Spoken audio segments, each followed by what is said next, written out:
Her words cut through me like a knife finding its mark. I'm not sure about us anymore.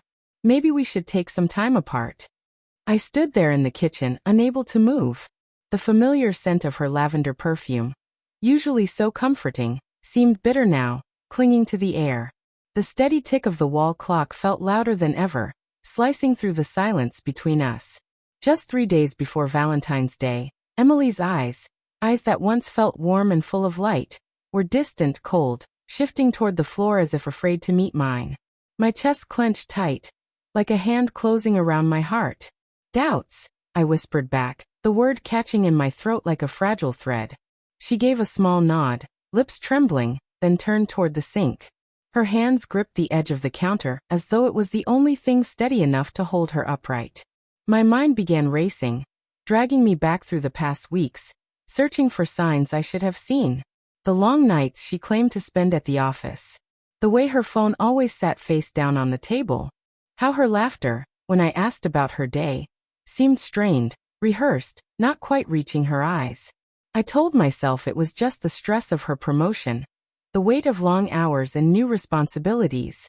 We're fine, I had reassured myself, even as unease smoldered quietly inside me. But now, her words hung heavy in the air, suffocating. What's changed, Emily? I asked, stepping closer, trying to bridge the distance between us. She flinched, barely, but enough to make my stomach twist. It's not one thing, she answered softly. Her voice carried a strange blend of gentleness and sharpness, like silk wrapped around a blade. It's everything. Us. I need space to think. Space. The word echoed in my head like something hollow and final. Our apartment, once a sanctuary built on shared dreams, suddenly felt staged false. The shelves packed with books we'd both underlined and folded. The couch where we had wasted entire weekends watching old films and falling asleep tangled together. All of it felt fragile, like cardboard props. I wanted to shout, to demand the truth from her. But her eyes, clouded with guilt yet flickering with defiance, stopped me. That defiance stung more than the guilt. That night, I lay awake in a bed that felt too big, too empty. Her side was cold. She had gone to her sister's to clear her head. The silence in the apartment pressed down like a weight. Restless, I got up, and there it was, her laptop still open on the coffee table. I shouldn't have done it. I knew that. But desperation gnawed at me. My hands moved before my conscience could stop them. Her password hadn't changed. It was still our anniversary date.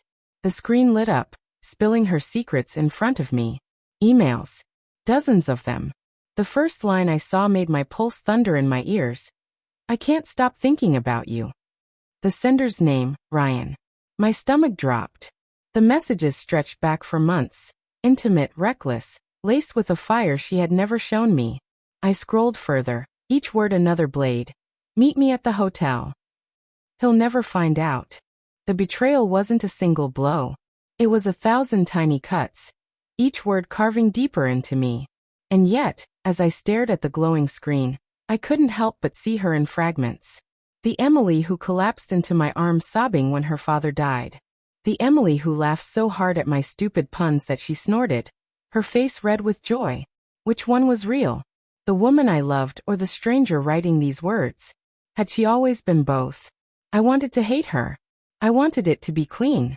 But love, stubborn and raw, still clung to me like thorns under the skin. Why hadn't she ended it? Why keep me here, dragging out a life she no longer wanted? The next morning, she came back. Her eyes were swollen and red, her voice unsteady. We need to talk, she began. But I didn't let her finish. I know about Ryan. The moment the name left my lips, her face collapsed. Not into shame, but into something far worse. Relief. I didn't mean for it to happen, she whispered, tears threatening again. He sees me, Tom. You stopped. Her words stung like acid, because part of me knew she wasn't completely wrong.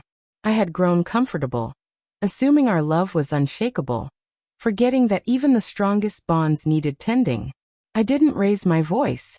I didn't plead with her to stay. I just looked at the woman I once imagined holding hands with in old age and said quietly, "You should have told me you were already gone." She didn't argue. She simply packed her suitcase, the wheels scraping loudly against the floor. The door clicked shut behind her, leaving me in the ruins of what we'd built together. I stood alone, surrounded by reminders of a life that felt like it had vanished overnight. And on the wall, the calendar mocked me. February 14th, circled in red. A cruel reminder of what was supposed to be love's celebration. Now just another wound,